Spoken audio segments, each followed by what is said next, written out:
king of German mercenaries. Chapter 267, The Return of Columbus. A few days after Prince John arrived, Columbus' fleet appeared south of the Canary Islands. As it happened, they were blocked by 2 ships of Marin. "Captain Kidd? Are you waiting for me here?" After the 2 fleets met, the dusty Columbus met a fleet of 250 ships led by Kidd. "Not only that, the Count himself is here in Las Palmas." "My Lord Earl." Columbus was a little confused. When he set out, Marin was still a baron. "Oh, I almost forgot. Lord Marin has conquered the county of East Frisia and is now the Count of East Frisia." "Ah." Columbus was a little surprised. From baron to earl, that was not just an ordinary breakthrough, but a huge gap. Unexpectedly, his amazing young master made it so easily. But it was also good, Marin became an earl, and the title he could give to Columbus was even higher. Unlike before when he was a baron, Columbus could only be given a knighthood at most. When Columbus's fleet docked at the port of Las Palmas under the guidance of a formation of 250, Marin was playing football on the beach with his men and Prince John's men. Prince John was very interested, so he asked a tailor to make dozens of short-sleeved t-shirts and shorts for his men to play football on the beach. It's true that the Spaniards seem to have artistic selves, and they play more artistically than the Germans under Marin. Although they have just started playing, they look more beautiful. Prince John was very proud and thought that his men were better at playing football, so he found Marin and asked for a match. Prince John also named his team Royal Toledo. Marin immediately felt sorry because the capital of Spain is currently Toledo, not Madrid. Otherwise, Real Madrid would have appeared hundreds of years earlier. Seeing that Prince John named the team, Marin also named it the Count of Frisia. In fact, Marin also wanted to name his team Royal Auric, but unfortunately, he did not have a throne and was not qualified to be called royal. Therefore, he could only name it the Count's team. Although the team name was not as impressive as Prince John's, and the team's play was not as beautiful, when the game really started, Prince John was dumbfounded. It turns out that although the skills of Marin's Earl team don't look very good, the skills of Prince John's Toledo team are not much better.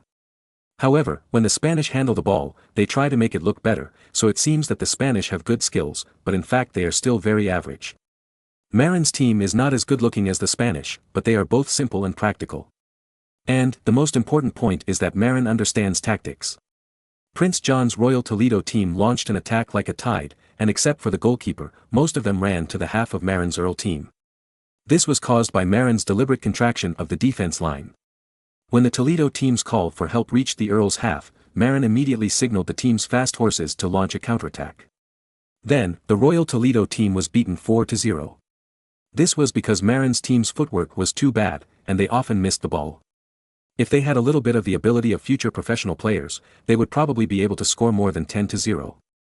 On August 10, the Toledo team challenged the Earl team again. Marin and Prince John's team were playing happily on the beach when they suddenly heard a report from their men. The fleet that Marin was waiting for had returned. Marin immediately left the game and walked away. Although Prince John wanted to turn the tables, he followed him out of curiosity. As for the game, it was stopped immediately. They play every day now, so this one game is not a big deal. At his residence, Marin saw the dusty Columbus. Of course, Columbus was wearing a Zorro mask, so Marin couldn't see his face, but he must have looked tired. Columbus was very happy to finally get ashore. If he hadn't been waiting to meet Marin and report his work, he would have wanted to throw himself on the bed covered with velvet quilt to have a good rest. "Welcome back, Christopher." Marin stepped forward and hugged Columbus. "Thank you for your concern, Baron." "Oh no, Lord Earl." "Huh, Christopher, I'm an Earl now. Based on your contribution this time, I can directly make you a baronet." "Baronet?" Columbus was a little confused, because at that time, this title did not exist in Europe. "Oh, it's a new title. I implemented a 3-level baron system in East Frisia. A baronet is a 3rd-level baron, but it is also hereditary and has a fiefdom." "Oh." Columbus didn't care much. In fact, the Spanish had already conferred him the title of baron, but they hadn't had time to confer a higher title because the Spanish kings hadn't seen the spices and gold from India yet, and the 2 kings were the kind of people who wouldn't give up until they saw the rabbit. It was just that the Spanish turned against him and the title was cancelled. Seeing Columbus's indifferent expression, Marin knew that Columbus was a little bit dissatisfied. So he said, "In addition, your eldest son will inherit your title, and your youngest son can also be conferred the title of hereditary knight." Hereditary knight? Columbus had never heard of this title. Well, it's a title established in East Frisia, the highest level of knighthood, which can be inherited by men. Columbus' eyes moved, and he was obviously very happy. He also knew that it was difficult for his youngest son to obtain hereditary noble status. But now, Marin immediately gave him a hereditary title. Although it was only a knight, he could also become a hereditary noble. But what made him even happier was yet to come. In addition, I have decided to reward you with 20,000 ducats in recognition of your outstanding performance during the voyage. This is really a big deal. Usually, kings have never rewarded their subjects with so much money. 20,000 ducats, according to the gold-silver exchange rate of 112, is equivalent to 42.7 grams of silver, equivalent to 1.14 taels of silver. In other words, it is equivalent to 22,800 taels of silver. In ancient China, if an emperor with such a large empire rewarded a minister with 10,000 taels of silver, he would be envied to death. Columbus's eyes also burst into gold. As a Genoese who advocated business, Columbus was of course very eager for profit. Wasn't the reason why he engaged in the great voyages for the title and wealth? Moreover, Columbus himself was a greedy person. In history, he was arrested and taken back to Spain in 1500 for corruption. Moreover, before that, Columbus had proposed to share 10% of the profits from the voyage. Therefore, although Columbus was a great navigator, he was a very greedy person. Therefore, these 20,000 gold coins impressed him more than the title of baronet. Although Columbus had previously agreed with Spain to share 10% of the profits, his previous 2 voyages did not bring much profit at all. Because he only discovered some indigenous islands, what valuable things could he bring back? Therefore, Columbus had to bring back some sweet potatoes grown by Indians to fool the Spanish royal family. Look, this is something Indians eat, is it rare? Rare or not? Compared with this one-time profit of more than 1 million gold coins, his previous 2 voyages have far greater future significance than actual results. The reward of 20,000 gold coins definitely exceeded 1% of the revenue of this voyage, and was even close to 2%. This was not 1% of tens of thousands of gold coins, but 1% of more than 1 million gold coins. Anyway, Columbus only had a few thousand gold coins in Spain before, most of which were rewards from the royal family, and were confiscated in the end. Moreover, among these thousands of gold coins, the mansion as real estate accounted for the majority. Columbus had very little cash in his hands. However, the surprises continue. Well, your fiefdom will be arranged in the most agriculturally developed county of Lear, with 1,000 ugrams of fertile farmland. In addition, the cost of building the castle of your barony will also be paid from the national treasury. Marin waved his hand. Well, the cost of building the castle was saved by several thousand gold coins. Columbus's eyes glowed golden again. For a money-hungry sailor, what could make him happier than saving a few thousand gold coins? Christopher, you work hard and follow me. I will never treat you unfairly. I will let you live a wealthy life that ordinary people can hardly imagine. Yes, I will, Lord Earl. Columbus nodded heavily. Thinking of the 20,000 gold coins given by Marin and the benefits of helping to build the castle for free, as well as the 1,000 ugrams of fertile farmland that did not require tax, Columbus, a greedy guy, was so excited that he forgot to rest, because he was too excited to sleep. Chapter 268 Prince John's shock at this time. Draca, who was in charge of trade with the fleet, also rushed to Marin's temporary residence with the account book to report his work. My lord. Draca didn't have the confidence to hug Marin, so she just saluted. Well, good job, Draca, how's it going?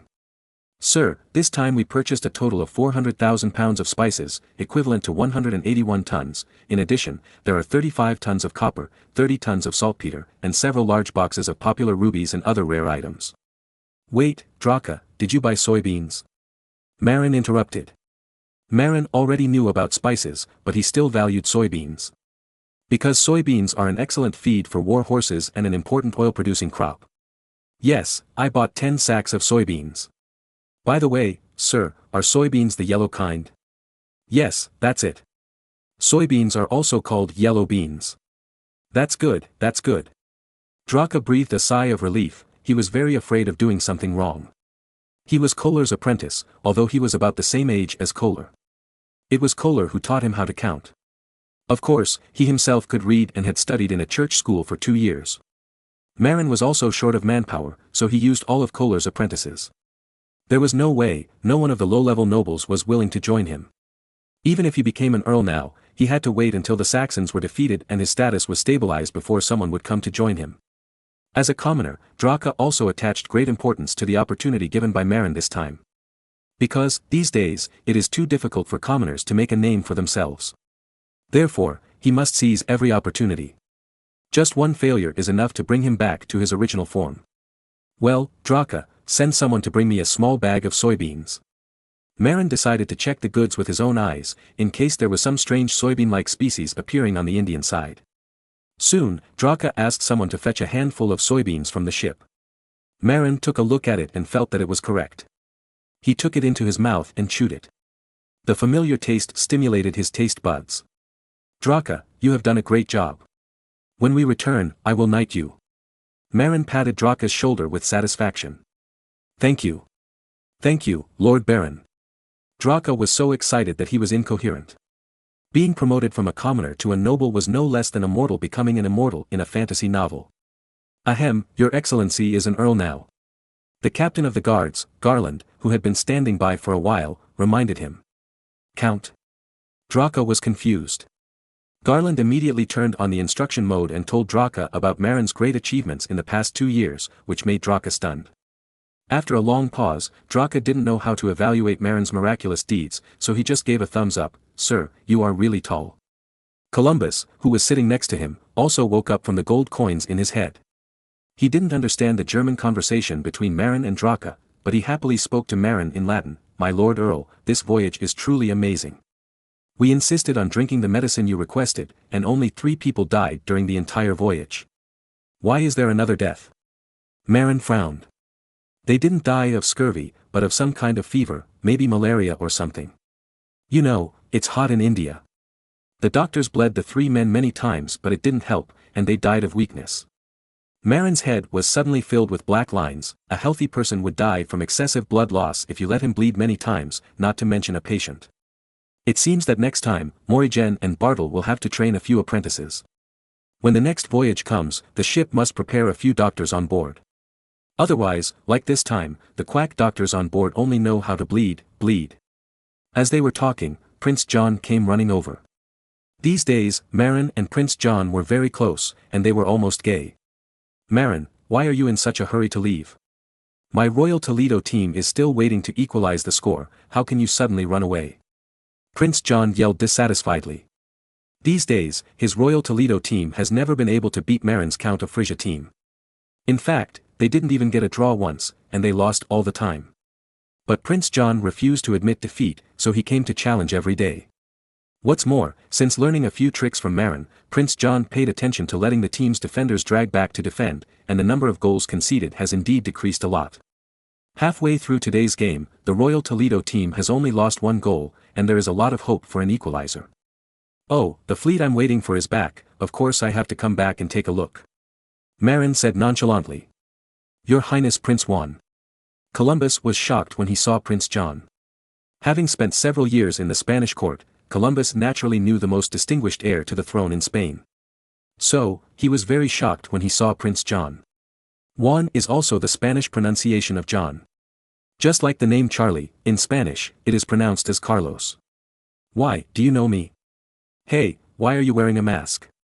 Who are you? Prince John saw Columbus sitting next to him. Columbus didn't know how to respond at this time. Because he was now using the alias Captain Zorro. As for whether to reveal his identity, he looked at Marin. Marin coughed and said to Prince John, John, he is Columbus. What? He's Columbus? The navigator? You recruited him. And why is he wearing a mask? Well, when I was passing through Italy, I met Columbus who was having a hard time, so I recruited him to work for me. While explaining to Prince John also reminded Columbus indirectly, I helped you when you were in the most unlucky time, don't think of betraying you. Sure enough, Columbus's face changed when he heard Marin's words. Of course, under the protection of the mask, no one could see the change in his face. He remembered the miserable time when he was hiding in the Italian countryside. During that time, he could hardly afford to drink, and his wife always insisted on leaving him. As for why he was wearing a mask, it was because his face was scratched by an angry prostitute and was disfigured, so he had to wear a mask. Ahahaha. Prince John laughed. He remembered that it was because Columbus's sailors brought back syphilis that the Pope issued an edict prohibiting prostitution, which cut off the business of prostitutes and made them lose their livelihood. Then, a group of angry prostitutes beat up Columbus, who was deprived of his title, in the street. Unexpectedly, Columbus's face was scratched by the angry prostitutes. Columbus' face turned black. He didn't want to talk about this period of history, and he didn't want others to laugh at him. However, the one who laughed at him was the powerful Spanish crown prince, and he could do nothing about it. After laughing enough, Prince John asked curiously, "Marin, what did you hire him for? Is it to explore colonies in the savage continent?" Prince John made such a guess when he thought of the original agreement that allowed Marin to open several colonies in the savage continent. But Marin shook his head. "Your Highness, I asked him to find the real India." "The real India?" Prince John was a little stunned, then asked, "Didn't we say long ago that the area to the west he discovered was the savage continent, not India?" "That's right. You can't find India by going west. So I asked him to explore eastwards." "And did he find India?" "East? Are you going to India through the Portuguese territory?" Prince John's face changed. On the sea, even the powerful Spain was no match for the Portuguese. "Yes, Your Highness, I once purchased the right to trade in India for 5 years from His Holiness the Pope." "Oh, I remember now. 2 years ago, the Pope wanted to use the trade rights in India to exchange titles and territories with my father and mother. Because this was too unrealistic, my father and mother refused. After selling the 5-year trading rights to Marin, Alexander VI did reveal to the Spanish king and queen that he wanted to authorize Spain to trade in India. However, the Spanish kings considered that there was no clue about the Indian route at present, and doing so might cause hostility with Portugal. In addition, Alexander VI asked for 2 earldoms and related territories. Therefore, the Spanish kings declined the Pope's kindness." "Really? But, Your Highness, Columbus has successfully discovered the real India and returned with a full load of spices." After saying that, Marin immediately stared at Prince John's expression. If Prince John showed a greedy expression, Marin would immediately let Columbus board the ship and leave, not giving the Spaniards a chance to rob him. What made Marin feel relieved was that Prince John did not show a greedy look. However, he was shocked. "Spice, fully loaded?" Prince John was a little surprised and stuttered. He knew that Columbus brought 4 ships, although they were not big, but the word "fully loaded" was still very scary. "You know, it only takes a few £100 of spices to hold a grand court banquet. And if 4 ships are fully loaded, how many banquets can be held?" The simple prince seemed not very sensitive to money, otherwise, he would have only gold coins in his eyes. However, he also knew that spices were very rare. Even in the palace, only members of the royal family could often get spices. Many nobles could not often eat spices. They had to wait until a banquet was held before they would take out spices to enjoy and show off. You know, the way of eating roasted meat with pepper that frightened Marin was very popular among the nobles, and it was a symbol of identity and status. So he was very surprised when Columbus brought back 4 ships of spices. Chapter 269, Successfully Passing the Buck, Part 1. The moment Marin saw Prince John appear, he had an idea in his mind. After seeing that Prince John did not show a greedy expression, he made up his mind immediately. Previously, Marin had been worried that the Spanish kings would not believe that he had discovered India and brought back a large amount of spices, and he had planned to bring a shipload of spices as proof. However, now that Prince John happened to come to the Canary Islands, with the prince's endorsement, the kings had no choice but to believe it. Then, Marin took the prince to visit Columbus' fleet. Seeing the piles of spices, the prince couldn't close his mouth for a long time. Of course, Marin didn't want to let Prince John see it for nothing. In order to get the prince to speak for him, he decided to give the prince a reward. "John, I will give you 100,000 pounds of spices to sell on your behalf. Do you have confidence?" Marin's method was to give part of the spices to the prince to sell and let him share some of the profits. "Well, I have no experience in selling spices." Prince John was still too young to see the huge benefits. If it were another smart person, he would have agreed to it eagerly. "What's the big deal? You are the crown prince. You can just find a few big businessmen to help you sell it. Do they dare to refuse? Besides, Princess Margaret grew up in the Netherlands. She must know something about business. Princess Margaret and Prince Philip grew up in Ghent, a city of industry and commerce, so they are naturally familiar with business." "Right. The price of spices in Europe is about 10 shillings per pound now. I'll give you 7 shillings per pound. I guarantee you'll make a lot of money." At present, in southern Europe, because it is close to Venice, the price of spices is about 10 shillings. In northern Europe and other places, the price is even higher, 3 shillings per pound difference. The prince calculated and was shocked to find that he could make a profit of 300,000 shillings. Of course, he also had to invest the cost. But even if the profit was 200,000 shillings, he could still make 40,000 gold coins. Although the prince was simple, he was not stupid. He would not let go of such a good opportunity. So, he nodded heavily and accepted the benefits given to him by Marin. The two sides had a good relationship to begin with, and with Marin deliberately giving them money, they naturally became even closer. After Columbus and his companions rested in Las Palmas for 2 days, Marin also set off and decided to go to Spain. Prince John also returned with them to arrange to receive Marin's 100,000 pounds of spices. Along the way, Marin told the prince his thoughts, which surprised the prince. "Marin, are you saying that you want to give this benefit to Spain? Do you know? The Spanish royal family's annual income is less than 1 million gold coins. These days, only wealthy countries like Venice have fiscal revenues of about 2 million gold coins. Other countries, even superpowers like France, have annual fiscal revenues of only about 1 million gold coins. Other major countries have not reached this level. As powerful as Spain, Aragon and Castile, the combined revenue is only about 900,000 gold coins, and they still have to pay for the cost of supporting a huge army in bureaucracy. I have no choice. John, you can see that the spice trade is so profitable. How could the Portuguese allow a small person like me to continue to participate in it? I guarantee that if, they might send troops to intercept my ship. But, if Spain were to do it, the Portuguese would still be unhappy. Are you stupid, John? With a huge profit of more than 1 million gold coins, what does it matter if Portugal objects? Is Spain afraid of Portugal? But we are no match for them at sea. You can't put pressure on the Portuguese on land, right? The Portuguese army is rubbish. You just need to send out a large army and make a gesture to surround Lisbon, and see if he dares to object. Is this possible? The prince was dumbfounded. It was obvious that he had never heard of the ancient Chinese story of besieging Wei to save Zhao. After Marin told him the story of besieging Wei to save Zhao, the prince felt relieved. Although he is relatively simple, he is not stupid. Faced with benefits of more than 1 million gold coins, Spain can expand the scale, the prince certainly wants it. Therefore, before arriving in Spain, Prince John, bombarded by Marin's views, had already accepted the idea of letting Marin take the blame. Moreover, although there would be trouble, the profits would be very tempting for any European monarch. After arriving in Spain, Marin unloaded the 100,000 pounds of spices promised to the prince in Cadiz.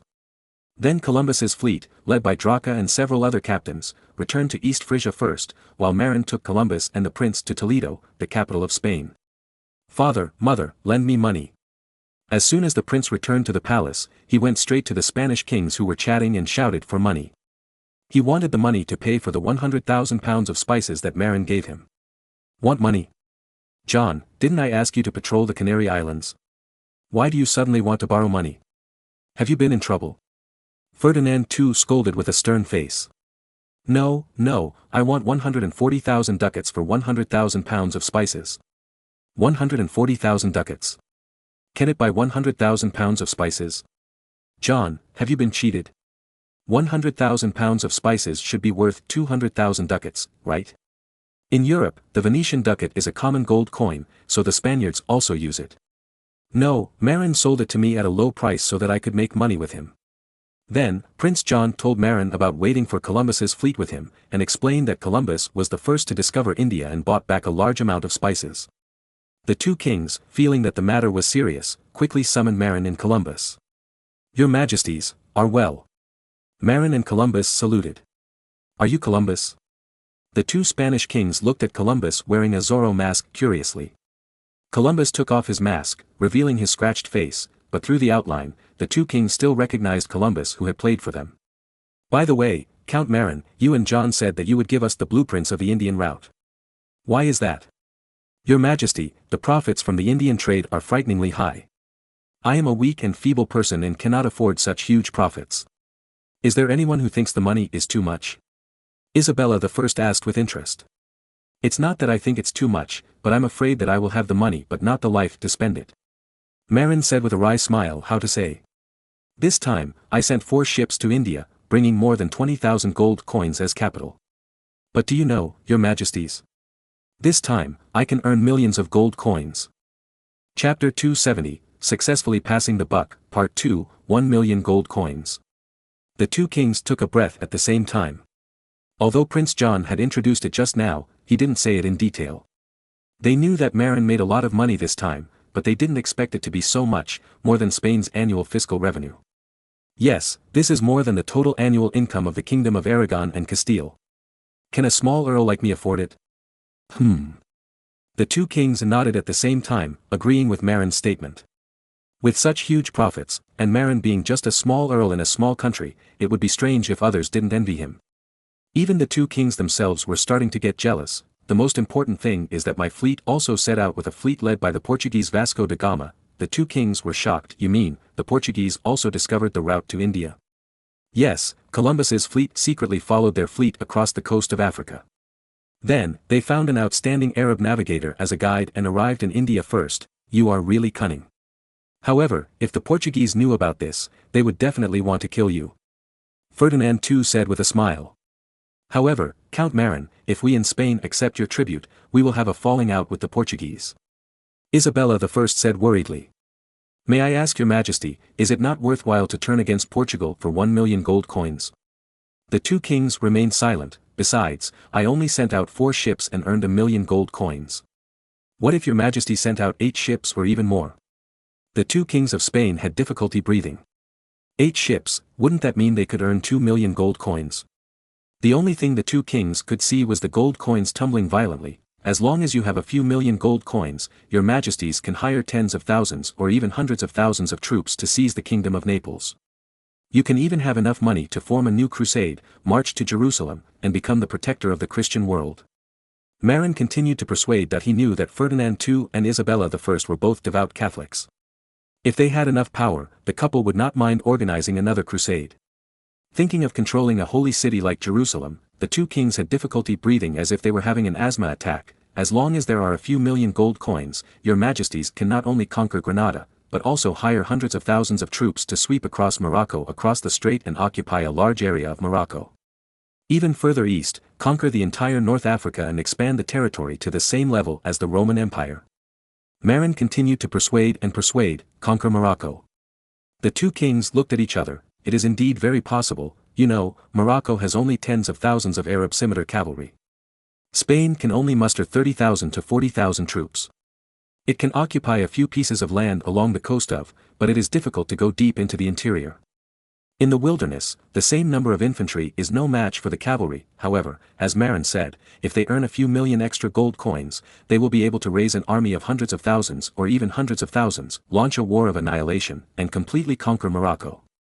In that case, the territory of Spain will be nearly doubled. Moreover, Ferdinand II was indeed quite interested in the Kingdom of Naples. If he had millions of gold coins in hand, he would have no problem recruiting tens of thousands more troops to fight the French for Naples. Not only that, what Marin said was also true. If they had hundreds of thousands of troops, it would not be a problem to take over Morocco, let alone all of North Africa. They could even take over the Holy Land of Jerusalem and become the patron saint of the Christian world. This was absolutely too tempting for this devout Catholic couple. Originally, in history, Spain became rich because it was ruled by the Habsburg family.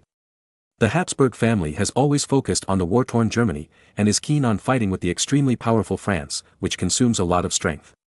If the Spanish were not under the rule of the Habsburg family, who are keen on competing for hegemony in Europe, but instead expanded southward pragmatically and used the hundreds of thousands of troops invested in the European hegemony to conquer Morocco, they could have completely conquered the entire Morocco. But, Count Marin, how should we react to the Portuguese?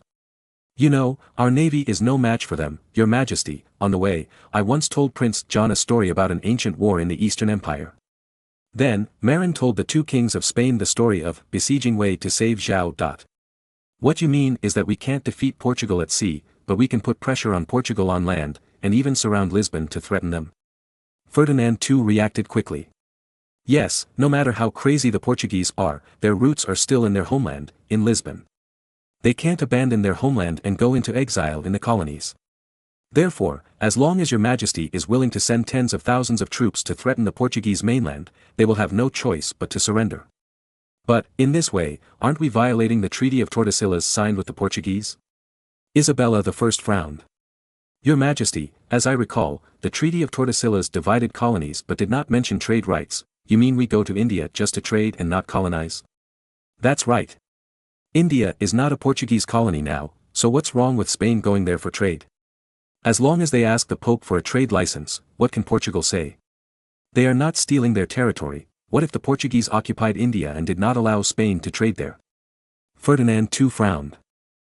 Your Majesty, let me be frank. Even if Portugal is given hundreds of years, it will not be able to occupy the whole of India. At most, it can occupy a small piece of territory there. Why? The two kings frowned at the same time. Because there are so few Portuguese people. It's just a small country with a population of only 1 million. Your Majesty, do you know how many people there are in India? 100 million. So many. The two kings of Spain were shocked. You know, the population of Spain is only a few million. Of course, Portugal is great for being able to mobilize 20,000 troops, right? But if we take this number of people to India, it won't make any waves. Because India can mobilize hundreds of thousands of troops. Another important point is that at that time, muskets were not popular in Europe, and the army also used swords and spears. With weapons of the same level, India, with its larger population, is naturally more powerful, hundreds of thousands of troops. The two Spanish kings were so frightened that their legs went weak. Of course. My teacher Einstein said that he had been to the East and knew that there were two great empires in the East, one was China and the other was India. The Indians could muster hundreds of thousands of troops, while the Ming Empire of China had a total army of more than 1 million, more than the Portuguese, China. Then, Earl Marin, can we go to China to trade? Buy silk and porcelain there? Isabella I said with shining eyes. I'm afraid it's difficult. My teacher said that India is an open country that allows foreigners to trade. China is a closed country that doesn't like to have contact with foreign countries. Moreover, their emperor looks down on other countries. To put it bluntly, in the eyes of the Chinese emperor, the Spaniards are no different from those savages who eat raw meat and drink blood. Your Majesties, in the eyes of the Chinese emperor, you are no different from the chiefs of those barbarians. Marin was not talking nonsense. He was absolutely telling the truth. How dare they? Both kings were a little angry at this time. There's nothing to be afraid of. They have 1 million troops at their disposal. The two kings were immediately speechless, so, only trade with India is more realistic. If I want to trade with China, there is only one possibility. What is possible? Submit to the Emperor of China and be willing to kneel before their emperor. Fuck. I don't want to suffer this. Trade with India is enough. Ferdinand II said angrily. Your Majesty is right. China does not produce spices. Only India does, then go to India to trade. Well, what we want is spices. By the way, Count Marin, what conditions do you want in exchange for Columbus's nautical charts? First, I hope that the Spanish fleet going to India in the future can take a few of my small boats. You still want to interfere in the Indian trade? Didn't you offer the Indian trade to us? Isabella I's selfish character immediately emerged. This woman is not to be trifled with. Your Majesty, I am not going to buy spices, but to purchase other materials. As for spices, I will not purchase more than 50,000 pounds each time, just to supply the needs of my country. At this point, Isabella I's face looked better. 50,000 pounds is indeed not much. Because the two kings of Spain have planned to purchase more than 1 million pounds of spices each time, or even 2 million pounds. But they don't know that if they buy too much spices, the price will fall because of the large quantity. In addition, India may not have so much goods to export, and Europe may not have such a large market. Agreed. What about the second one? I hope to have more colonies on the savage continent, and that the area restrictions be more relaxed. How big an area do you want? Ferdinand II frowned. Your Majesty, don't worry so much. I am just a small earl. How many subjects do I have? How many people can I immigrate? At most, it would be scary if I could occupy a few counties. Moreover, they are all wild lands. That's true. Anyway, I'll give you 15 colonies. The size of the colonies will depend on the scope of your immigration activities. In this way, Marin obtained the permission to colonize 15 colonies in total, with no restrictions on size. In the eyes of the two kings of Spain, under Marin's rule, the population was at most tens of thousands. The number of people who could immigrate to the savage continent was at most 10,000. How much space could 10,000 people occupy? The territory of 1 or 2 counties was incredible. Even if it was counted as an island, it could only occupy 1 or 2 larger islands. However, the two kings of Spain forgot that Marin had the entire German region behind him. East Frisia had only tens of thousands of people. However, the entire Germany had tens of millions of people. Moreover, Germany was poor and had a large population. It would not be easy for Marin to get hundreds of thousands of immigrants. The two sides quickly signed a document, and Marin obtained the right to colonize America and follow the Spanish fleet to India to buy copper, saltpeter and other materials. Then, Marin promised to present the nautical chart. In addition, on the next voyage, Columbus's fleet will personally lead the way for the Spanish fleet. After the document was signed, the Spanish kings quickly sent people to Rome to agree to the trade authorization conditions proposed by Alexander VI 2 years ago before the news spread. They were afraid that Alexander VI would know about the huge profits of Indian trade and take the opportunity to raise the price.